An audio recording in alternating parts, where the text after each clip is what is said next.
విన్నటువంటి వాడు. ఎవరు అతని దేవుని మాట విన్నటువంటి వాడంటే బైబిల్ చెప్తా ఉంది.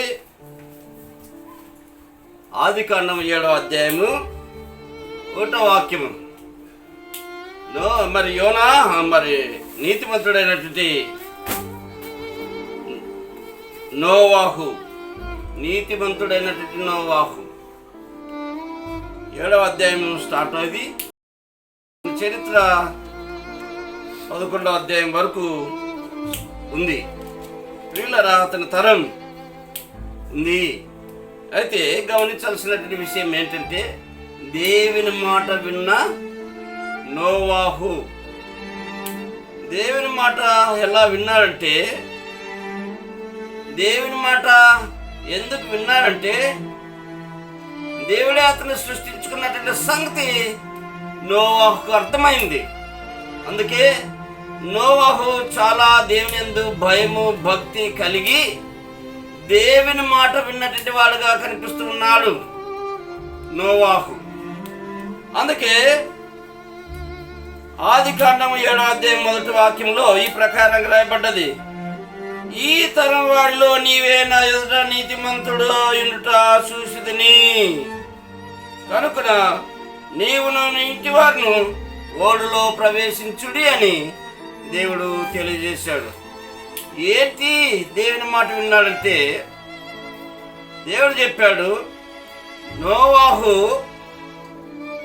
జలప్రలయం వస్తుంది, 40 రోజులకు జలప్రలయం వస్తుంది, ఈ లోకమంతా నాశనం అయిపోతుంది, ఈ లోకమంతా ఈ యొక్క ప్రభావం చేత నీళ్ళు ఆ యొక్క జలము చేత నిండిపోతుంది, జనాలంతా నాశనం అవుతారు, నీవు నీ కుటుంబం నాశనం కాకుండా ఒక ఓడను సిద్ధం చేసుకొని నోవాహుతో దేవుడు చెప్తే నోవాహు అంటున్నాడు, అయ్యా నాకు పడవ తయారు చేయటము రాదు అంటే దేవుడు అంటున్నాడు నోవాహుతో, అయ్యా నేను నీ ఎదుట నిలబడతా, పడవను సిద్ధం చేయి, నీవు పడవను సిద్ధం చేసే విధానం నేను నీకు నేర్పిస్తా అన్నాడు.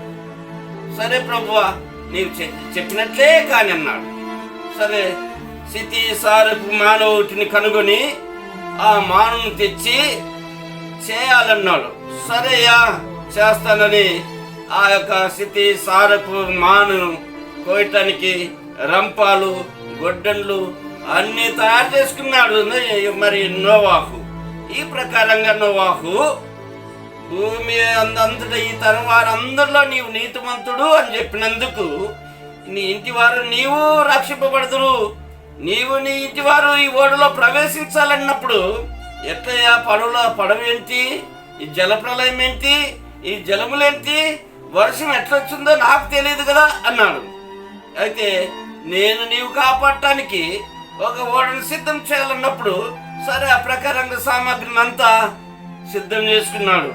ఎట్లంటే దాని విధానం మరి ఈ అధ్యాయంలో 6వ అధ్యాయంలో చెప్తుంది. ఆదికాండం 6వ అధ్యాయంలో సితి సారపమాన ద్వారా అది కోయబడటము, అది చెక్క తయారు కావటము, ఆ ప్రకారంగా ఆరులు పెట్టి కిటికీలు చేయటము, ఆ ప్రకారంగా 300 మూడ్లు పొడవు, 50 మూడ్లు వెడల్పు,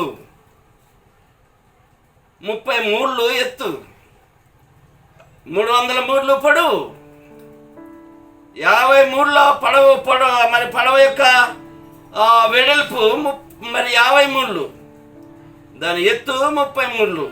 ఈ ప్రకారంగా 3 అరలు పెట్టి 3 అంతస్తుల పడవను తయారు చేయమన్నాడు దేవుడు. ఇప్పుడైతే ఒక అంతస్తు కనిపిస్తూ ఉంది ఏ పడవకు పోయినా.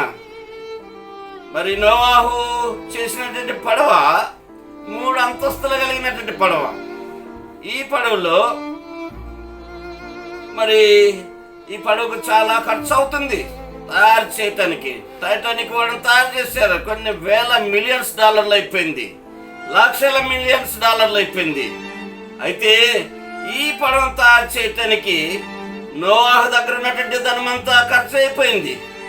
ఓడను తయారు చేయటానికి ఇనుము, చెక్క, వుడ్, మరి ప్లేవుడ్, ఈ ప్రకారంగా మట్టి కీలు, తర్వాత దానికి కావాల్సినటువంటి సామాగ్రి మెటీరియల్ తెచ్చుకోవటానికి తన దగ్గర ఉన్నటువంటి డబ్బంతా వ్యయమైపోయింది.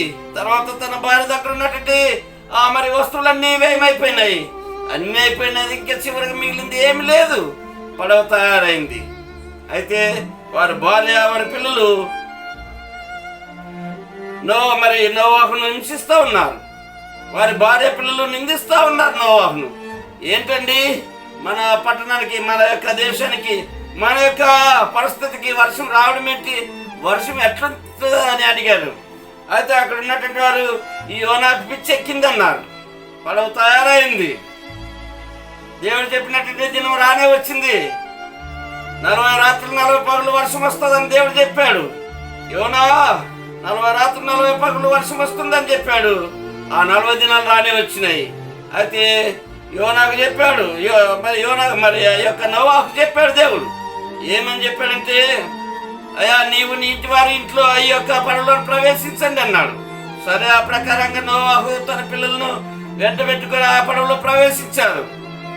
అయితే దేవుడు పక్షులు తీసుకో 7 పక్షులను జతలు తీసుకో, జంతువులు జతలు తీసుకో, ఎద్దుల జతలు తీసుకో, ఒకటి ఆడది ఒకటి మగది చెప్పున పక్షుల్లో నుండి తీసుకున్నాడు, పురుగుల్లో నుండి తీసుకున్నాడు, భూజంతువుల్లో నుంచి తీసుకున్నాడు, మృగాల్లో నుంచి కూడా తీసుకున్నాడు.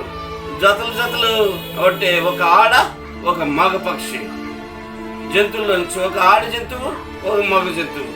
ఎలుగుబట్ల నుంచి ఒక మగది ఒక ఆడది. కింద అంతస్తులోను రెండవ అంతస్తులోను ఆ ప్రకారంగా జంతువులన్నీ ఈ ప్రకారంగా ఒక అంతస్తులో సిద్ధపడాయి. అయితే వారి కుటుంబం కూడా సిద్ధం అయి ఆ ఓడలో ప్రవేశించారు. 40 రాత్రులు 40 పగలు వర్షం స్టార్ట్ అయింది. వర్షం రానే వస్తుంది.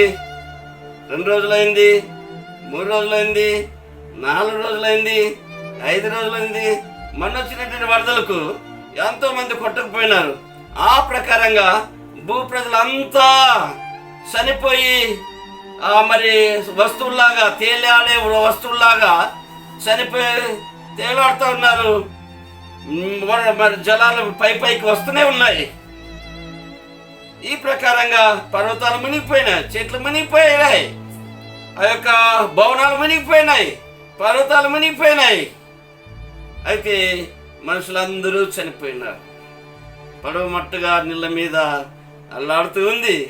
ఈ ప్రకారంగా వారి యాత్ర నీటి మీద 150 రోజులు జరిగింది. 150 రోజులు వారి ప్రయాణం అనగా 6 నెలల ప్రయాణం జరిగింది. అయితే ప్రియులారా, 6 నెలల తర్వాత నీళ్ళు తగ్గిపోవటము, ఆ ప్రకారంగా భూమి మీదకి వచ్చి ఆ యొక్క అరారాతు కొండ మీద పడవ ఆగిపోవటము, అరారాతు కొండ మీద ఉన్నటువంటి ఆ పడవలో నుంచి ఆ యొక్క కుటుంబం నోవాహు భార్య, 3 కుమారులు, 3 కోడళ్ళు, మొత్తం 8 మంది కుటుంబం రక్షింపబడము. వారేమో మొదట నిందించారు, ఇప్పుడు సంతోషిస్తున్నారు. ఏమని అంటే, దేవుని మాట విన్నటువంటి వారు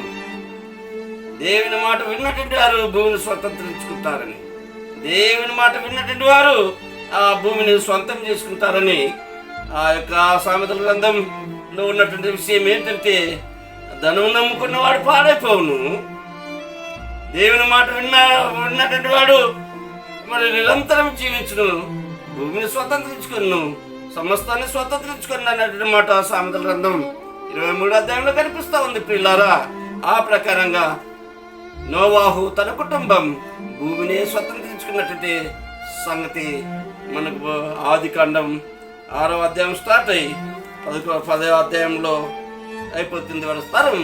తర్వాత 10 నుంచి 11వ అధ్యాయం వరకు వారి యొక్క వృత్తాంతం ఉంది. పిల్లరా, మీరు వీటిని చదివి దేవుని మాట వినాలని, నీతిమంతులుగా ఉండాలని నేను మనవి చేస్తూ కొన్ని మాటలను ముగిస్తున్నాను. ప్రార్థన చేద్దాం. పరిశుద్ధుడైన తండ్రి, మా యేసుక్రీస్తు ప్రభువా, మీ దయగల శ్రేష్టమైన పాదములకు వందనాలు చెల్లిస్తున్నాం.